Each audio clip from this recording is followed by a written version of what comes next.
I lovey this chapter enjoy. Question of the day, do you prefer warm weather or cold weather? Overwhelmed. That's the one word I would use to describe how I felt when Costa's guards opened the doors for us in the underground garage of his building. I stood awkwardly in the dimly lit, low-ceiling garage where they were unloading our luggage. Most of his men were staring at me like I was a potential threat to their precious boss, but some were staring just out of curiosity. Then Costa greeted some guy I'd never seen before with a bright smile and a hug. The unfamiliar man was very tall and extremely muscular. He's the kind of guy you'd expect to see as a bouncer outside a club, intimidating as hell. Costa dove diavolo sei stato, non sei tornato de Messi. Costa, where the hell have you been? You haven't been back for months. Ho avuto alter coast or frontier, non ho avuto il tempo di tornare. Comunque hai continuato così vero. I've had other shit to deal with. I haven't had time to come back. You've kept it going though, right? Sai naturalmente. Yes, of course. His grin was almost sadistic, which only told me he really enjoyed the violent nature of his work. They quickly launched into a long conversation in Italian while I observed my surroundings. There were countless black SUVs parked up around us for his security. There were a few fancy cars like Rolls-Royces, which would probably be chauffeur-driven cars. Among a range of sports cars, a glossy black Aston Martin caught my eye. Beautiful. Once the scary man was done greeting Costantino, his cold eyes shifted to where I stood just behind him. Ila tua nuova moglie.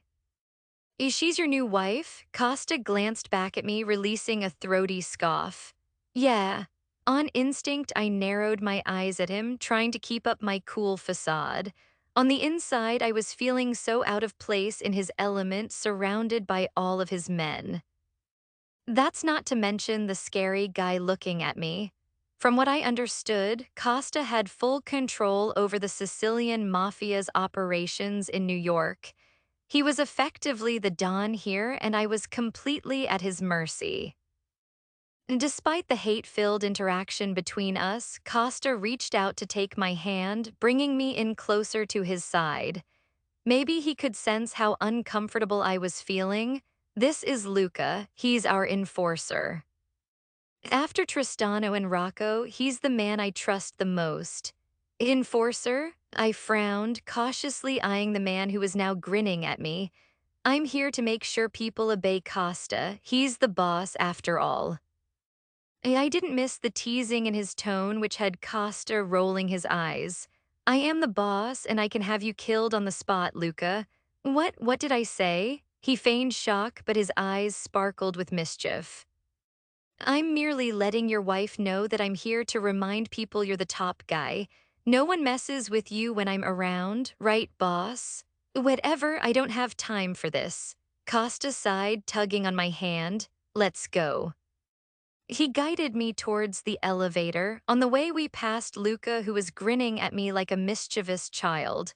Bye, Millie. Bye, I laughed, already excited to see him again. Anyone who has the balls to annoy Costa definitely has the potential to become my friend. Costa didn't let go of my hand until we were safely in the elevator and away from all of his men. Why are there so many guards? You don't have this many in Sicily, I questioned as he hit the button to the lobby floor. New York is more dangerous than Sicily. Too many other crime families hold territory here.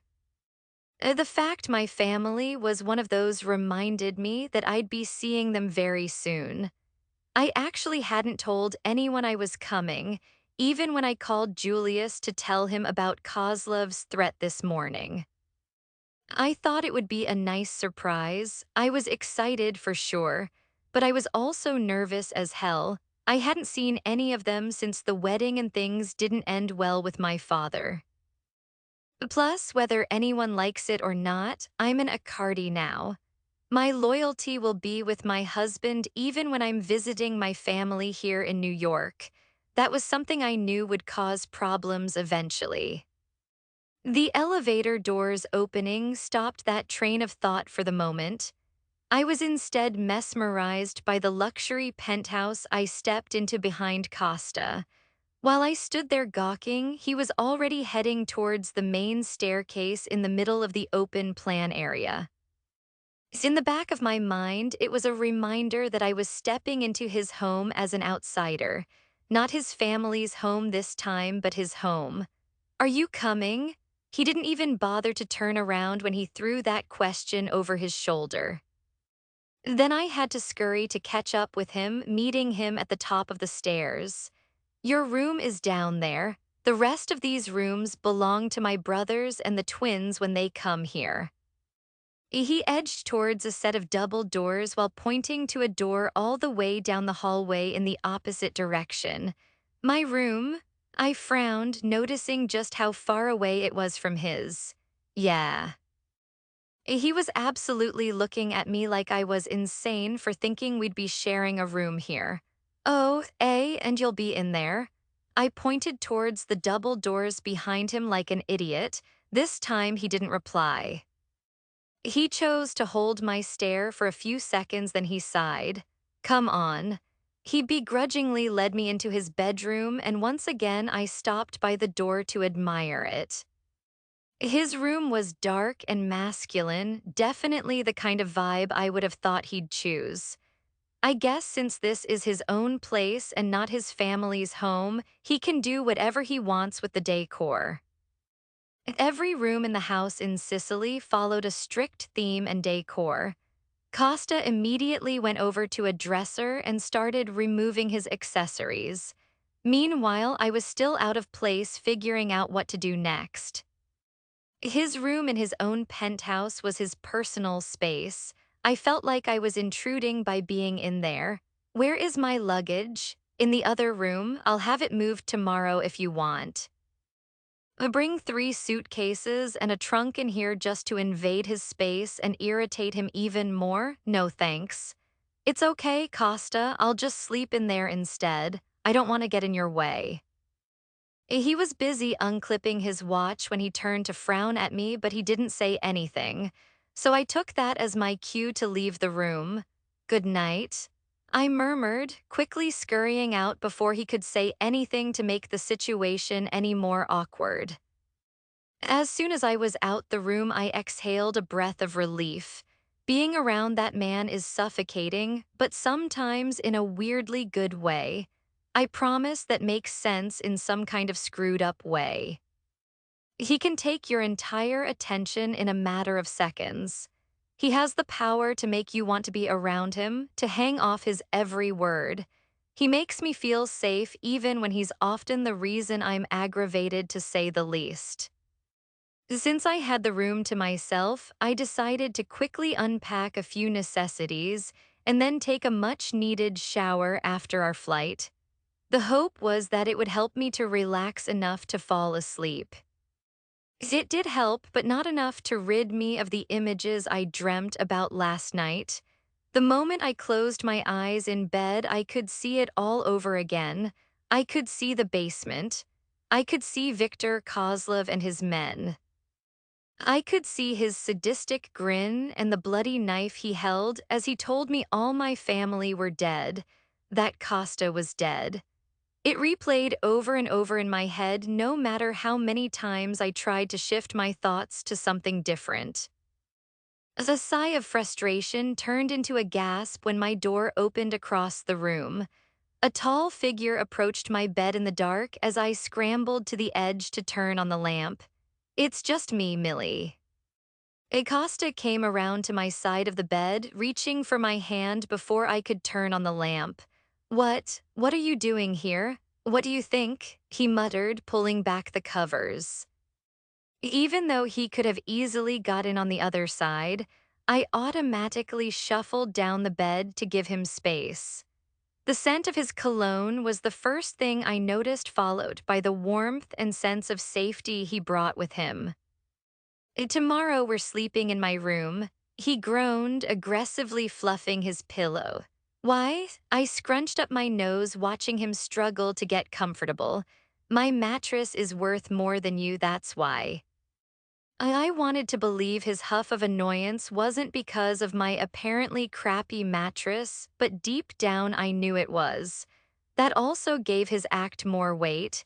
He was giving up sleeping in his bed to sleep in the guest room with me.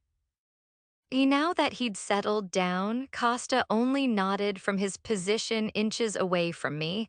This time it wasn't by choice. This bed wasn't as big as the ones we've shared, but he also wasn't making an effort to move to the other side either.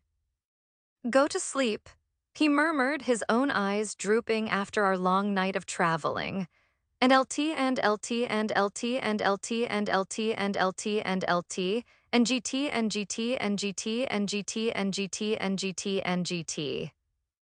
And LT and LT and LT and LT and LT and LT and LT. Costa and I were used to tension between us, whether it's fueled by hatred, anger, annoyance, whatever it might be. But we still hadn't learned how to deal with awkward tension. I woke up pretty much on top of him with my head resting on his chest. One of his large hands was on my right hip and the other resting on the back of my left thigh, and I didn't hate it. I need to find someone to kill me before my heart ever softens towards this man. I hate him, of course I do. But I can never understand the strange comfort he manages to give me just by being around me. During the few seconds it took me to register where I was, he'd already woken up. I can't explain the tension between us while we just stared at each other. He didn't move and neither did I. Our limbs were still tangled and my head was still on his chest. His hands didn't dare move from my hip and my bare leg. Our faces were inches apart when I quickly sat up, suddenly determined to start my day at that very second. I scrambled off him and out of the bed much faster than Costa, but he was also quick to get up. We didn't dare say a word as we went our separate ways, me going into the ensuite bathroom and Costa heading back to his room. The next time we met was in the kitchen of the penthouse where I was rummaging through the cupboards for any breakfast items. I heard him coming down the stairs behind me, bringing that usual suffocating aura with him into the open plan area. With my back towards him, I was busy grumbling about this man's awful planning. You know, it wouldn't kill you to have someone stock up the food before you get here. He didn't give me a response, so I turned my head to glare at him. Since you're so rich, you could just hire a... My sentence trailed off when I came face to face with Costantino Salvatore Accardi in all his powerful glory. He stood across the island in his perfectly fitted suit, ready to attend the most prominent of business meetings. Proud and tall, his muscles visibly bulged under his tailored navy suit as he stared at me, or more specifically, stared at my ass. I followed his gaze down to my fitted black dress, which molded to my body perfectly. As about to be paired with my Burberry coat and heeled boots, it was the perfect balance between formal and informal. I could wear it to work, but also to go and see my family later. Costa awkwardly cleared his throat, snapping his eyes to my face instead of my ass. Abandoning my search, I closed the cupboard knowing it was futile. I'll get them filled today, let's just go out for breakfast. He stepped away from the counter to put some distance between us when I came over to grab my purse and coat. This morning he's all over me, and now he can't stand to be within a few feet of me. Do I look like I have time to go out for breakfast with you? I scoffed, shrugging on my coat. We already woke up late, I have to get to work. Was it the fact I was rushing to work that caused him to stare at me like I was an imaginary creature, or was it my reminder of our situation this morning? It could be both, knowing Costa. You're going to work? Yes. Now it was my turn to stare at him like he was an imaginary creature, Costa the dragon or Costa the unicorn. He'd kill me if he ever knew I thought of him as a unicorn. I thought you'd run straight to your precious little family. He rolled his eyes, now leading the way towards the elevator to leave the penthouse. I've been away from my company for 3 months. Of course, I'd go to the office first. My precious little family can wait until later. I put extra emphasis on those words just to let him know his low regard for my family wouldn't continue to go unnoticed. I knew he hated my family. He made sure his attitude showed that every time they ever came up in conversation. You didn't strike me as a workaholic. He smirked, pressing the button once we stepped into the elevator. Are you trying to make fun of me? No, of course not. I'm just saying you're a bit too much of a spoiled brat to be a workaholic. It doesn't go with your image. Yeah, he's trying to make fun of me or just insult me. I'm not a spoiled brat, idiota. You really need to stop saying that. He muttered, What? I thought you'd be happy I'm speaking Italian. I grinned knowing how bad he hated me insulting him in his own language. So are you walking to work? He shifted the conversation, giving me a pointed look.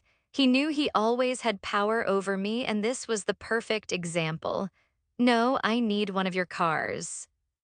Suddenly, the elevator was filled with his boisterous laugh, a laugh I could secretly listen to over and over again and never get bored of.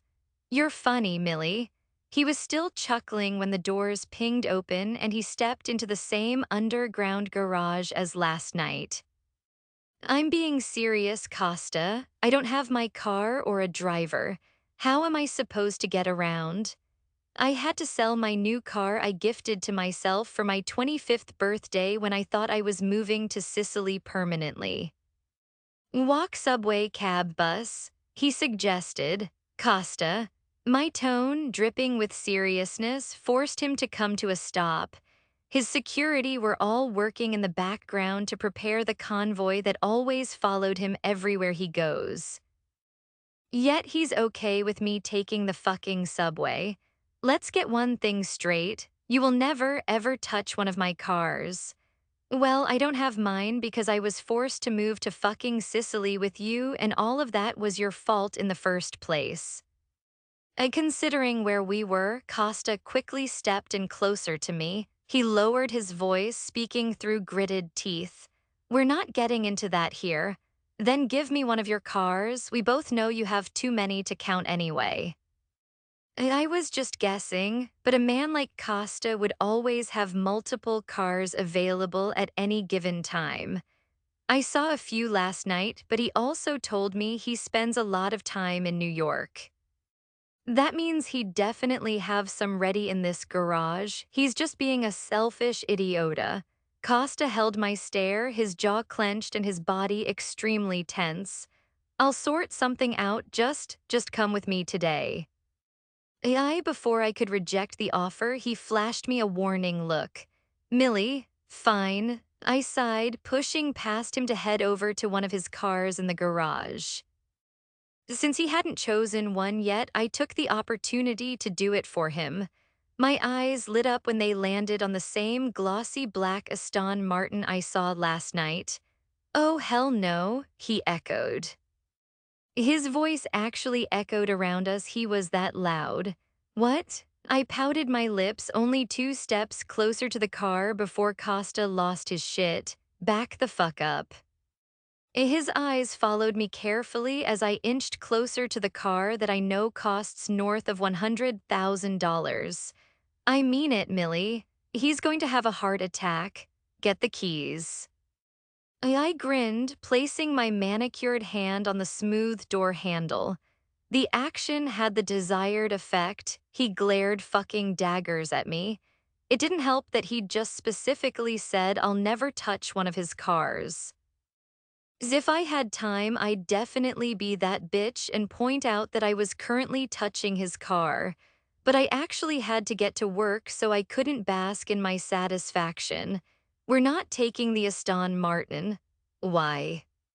It's a car, we need a car, I don't see the problem. The stress of seeing me still touching his car couldn't have been good for his poor heart. It's for special occasions. It's not for me to drive your annoying ass around. How rude. Get in the Mercedes. He dismissed me altogether as he grabbed the keys from a locked cabinet, signaling for his guards to get ready. With very little choice in the matter, I begrudgingly climbed into his immaculate Mercedes G-Wagon. Don't make a mess, he muttered, eyeing the black Gucci boots on my feet. I'm not a child. No could have fucking fooled me. He scoffed, switching on the aggressively powerful engine. The ostentatious roar had me rolling my eyes. I'm guessing you need such a powerful car to make up for your tiny little D. The last part of my sentence was drowned out by Costa obnoxiously revving the engine. The sound reverberated around the low-ceiling garage, making it impossible for me to even hear my own thoughts. Costa, stop that. My reaction had my husband laughing to himself as he eased off the gas pedal. Sorry, were you saying something? He smirked, putting the car into drive now that his security were ready roll out. Fuck you, I sighed, rubbing my temples to ease the growing ache. Here, but you'll be late to work if we foo, Costa. I haven't had my coffee yet, please shut up. My demand prompted him to bless me with another one of his laughs.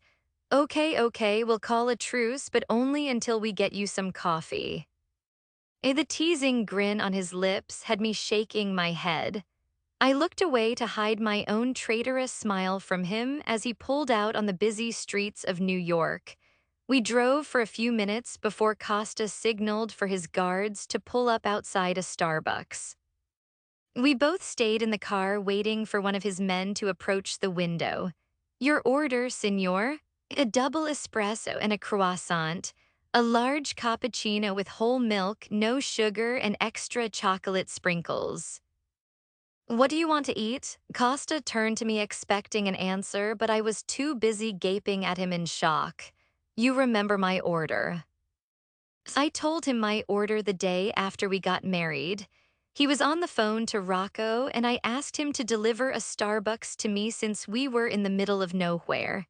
Yeah. He frowned before gesturing towards his guard at the window. So what do you want to eat? Oh, just a croissant too, please. It's not often I'm lost for words, but this was one of those few times. Costantino was a man who'd hated me since the very second we met. He was infuriated by me to no end. Our entire relationship since we met until now was based on arguments, tension, and bickering. But he still remembered the coffee order that has, in the past, earned me the title of being too extra. How did you remember? I broke the short silence that had fallen around us while Costa was busy replying to a text. Your coffee order, why are you stressing about that? Because you're not supposed to remember things like that about me. That's not how our relationship is supposed to work. Costa locked his phone screen, tossing the device into the center console. So you don't want me to be nice to you. Amusement shone in his eyes while I was on the very edge of a breakdown.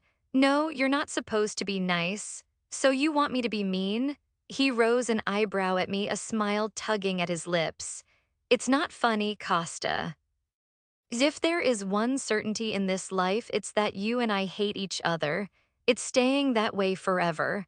Actually, the saying is that death and taxes are the only certainties in this life. He pointed out with a matter-of-fact tone. Wait, really? I frowned and he nodded. Well, that's stupid because we don't pay tax. His velvety chuckle filled the car and he nodded in agreement with my very valid point. His laugh was enough to have me momentarily forgetting what the point of this conversation even was. You don't have to worry, Millie. Me remembering your incredibly precise coffee order doesn't mean I hate you any less. Are you sure? He was still smiling when he nodded to confirm. I'm sure. He has a nice smile. Someone kill me now. That extremely traitorous and untimely train of thought was cut off by Costa's guard approaching his window. He handed him our drinks and our food. Once I gave him the address, Costa started the drive towards my office a few blocks away. Meanwhile, I was waiting on my heavenly cappuccino to cool down while he drank his disgusting espresso. He didn't even let it cool down a little first. He's not human, he can't be. Why do you keep looking at me like that? Because I can smell the bitter coffee from here. I scrunched up my nose while he drove. Don't you feel like a psycho drinking an espresso? No, do you feel like a psycho drinking the world's girliest coffee? What? It's not a girly coffee. Men drink cappuccinos too, idiota. I was astounded he could even think something so stupid, let alone say it out loud. I'm not talking about that. I'm talking about the embellishments you put on top, something only a girl would do. It's okay. I sighed, turning in my seat to give him an early morning lesson. 1. I'm not a girl, I'm a boss bitch. 2. Adding extra chocolate sprinkles is not an embellishment, it's a necessity. 3. You're a dick. MHM, I smirked, sparing me a short glance. You started it by calling me a psycho, Millie. Yeah, because you're a sexist psycho. I grumbled, a sexy psycho. He rose an eyebrow at me, his smirk growing. Sexist, not sexy. No, I heard sexy. Well, then your ears are probably still blocked from the flight last night, or you're just stupida. Did I just try to guess a new Italian word? Yes, did it backfire? Sort of. That's a feminine adjective, Millie.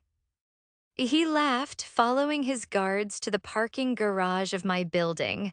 It was one of those tall buildings in New York full of different companies on each level. RIA Publishing was floor 19. Whatever, you got my point. I rolled my eyes, unclipping my seatbelt. After grabbing my purse, I turned to face my husband, who was busy admiring the garage around us. Nice. That's the extent of your compliment, just nice. I worked my ass off to be able to afford to work in this building. Yeah, and it's nice. What's the problem with that? He frowned, although the amusement in his eyes confirmed he was trying to get a rise out of me. He was just in that kind of mood. Just be back here at 6 p.m., Malaka. His response was almost instant, his tone completely serious and deadly. I'm not your bitch, Millie. Not laughing now, huh? I didn't say that because I didn't want to attend my first day of work in 3 months with no head. Then how? I'll have a security team here during the day. When you're ready to leave, they'll take you where you want to go. A security team, Costa, I can't. It's not a negotiation. I'm getting sick of him cutting me off. Are you really that stupid to think I'd let you wander around New York without any security? Don't speak to me like that. I narrowed my eyes at him. Then don't be so dense. You're married to me. Look how many guards I need in this city. You're an easy target, especially with this attitude. You need to take your safety more seriously. I shook my head, pulling the handle to open the car door. I do take my safety seriously. I just can't have your security lurking around a public building. It's not the fucking Mafia headquarters. Exactly. So it's easy for anyone to walk in. He was looking at me like I was missing his entire point as I jumped out his G-Wagon. Just tell them to blend in then. With that, I purposely slammed the door just to piss him off like he did to me. I was still aware of his car and his security guards parked up as I grumbled to myself all the way towards the exit. Ilithios, Aftarkikos, Elenchiminos, Kyriarchikos, Ainankephalos, Malakas. Stupid, overbearing, controlling, domineering, brainless asshole. I was full of rage on my first day back, and it was all because of that bitch. He's so infuriating. Of course I take my safety seriously, but his guards won't be as subtle as mine were when I was part of the Greek mafia. I had 3 security details who would watch me from a distance but always blended in. Acosta's guards were the complete opposite. They never blended in. They made sure everyone saw them so no one would dare mess with their precious boss. It's okay for him because his entire life revolves around the Mafia. It's rare he ever conducts legitimate business. I tried to maintain a normal life while running my publishing company, which meant my employees never knew I had security watching me at all times. They didn't know who I really was, and I wanted to keep it that way, hence why I named my company Rhea Publishing and not Darmo's Publishing. That and I wanted to do something on my own and not ride on my family's coattails. I let out a sigh of frustration as I hit the button to the 19th floor. The doors to elevator closed, and I took a deep breath to calm the rage inside me. At least I have my breakfast to look forward to in my office. It's a nice croissant and my favorite. I forgot my coffee. That painful realization had me boiling with rage all over again. So there I stood riding up in the elevator on my first day back with a measly fucking croissant and no coffee.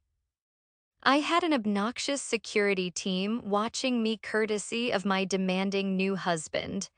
And I'm positive I just felt one of those first period cramps that serves as a reminder you're about to have a week from hell. The cramp also explained the fury burning in my veins, not that it helped me to calm me down. PMS, the world's deadliest 3 letters. I've always suffered with horrible periods, and since I moved to Sicily, they've just been so much worse. It was Mrs. K's magic. Her supplement saved me from years of suffering from raging PMS until I moved away from her. The doors pinged open on the 19th floor, and I was met with the logo of my company on the wall for the first time in 3 months. The sense of pride I felt helped to calm some of the rage, but only slightly. I only got to enjoy the sight of my offices for the short walk from the elevator to my corner office. Once I was inside, that's when the reality of running a company caught up with me. I had meetings to schedule with all my senior employees to catch up on what's been going on here while I've been gone. I had emails flooding in once word spread that I was back in the office. I had new manuscripts being brought in for me to read, and I had 3 months of queries being brought to me. All of that, and I forgot to notify my assistant that I'd be back in the office today. She'd been helping me remotely while I was in Sicily, so she had no other reason to be in the office. So I had to handle it all without my assistant's help and no fucking coffee. It was chaotic to say the least. And LT and LT and LT and LT and LT and LT and LT. Then GT and GT and GT and GT and GT and GT and GT and LT and LT and LT and LT and LT and LT and LT. And there's no way we can save it. Not that I can think of. Unless we increase the payout, we're going to lose this deal. My head of sales, Lucy, replied to my question. We can't afford it. I mumbled, running my eyes over the financial spreadsheet for this quarter. Millie, if we lose this deal, I know, we'll lose the potential revenue. But we can't afford a bigger advance to the author and then the marketing costs. It could be another 18 months before the book is ready. We'll be putting our budget under strain. We fell quiet for a moment before Lucy spoke up, taking off her glasses. We need to bring in more business. The only way we can afford to give larger cash advances to bigger authors is if we have more business coming in. We were doing fine a few months ago. Before I ever met the Accardi family, my life was going well, I was happy, and my company was thriving. Now it's all falling apart. People are slacking now that you're not here. She didn't say it in a bitchy way, but more as a mentor.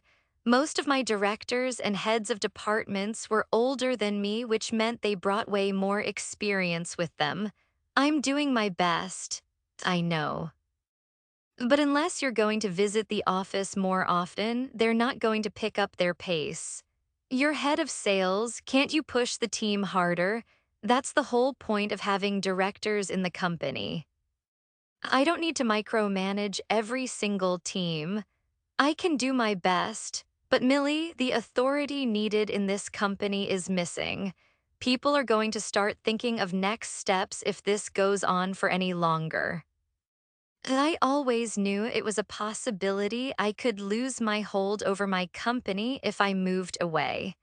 But I didn't have a choice once my father made the deal with Eduardo Accardi. The possibility of my company falling apart was something I knew I'd have to deal with if it ever happened. I'll do my best to come here more often. For now, you have full control over the sales team. You can implement any methods you want to boost their morale and output. She was the third department head I'd had in my office that morning. Every single conversation ended the same way. They were concerned about the long-term future of the company in my absence, so I ended up giving them more control to manage their departments independently.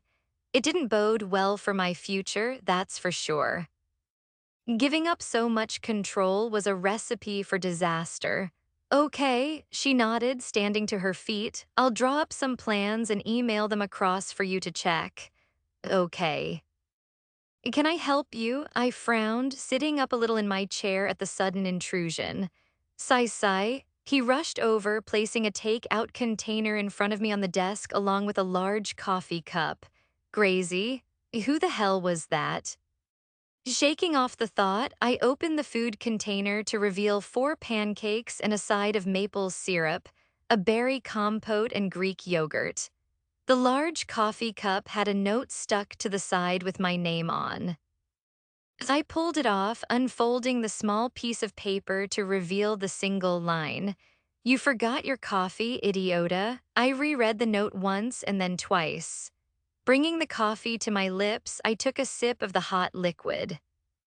A large cappuccino, no sugar, whole milk, and extra chocolate sprinkles. Costantino.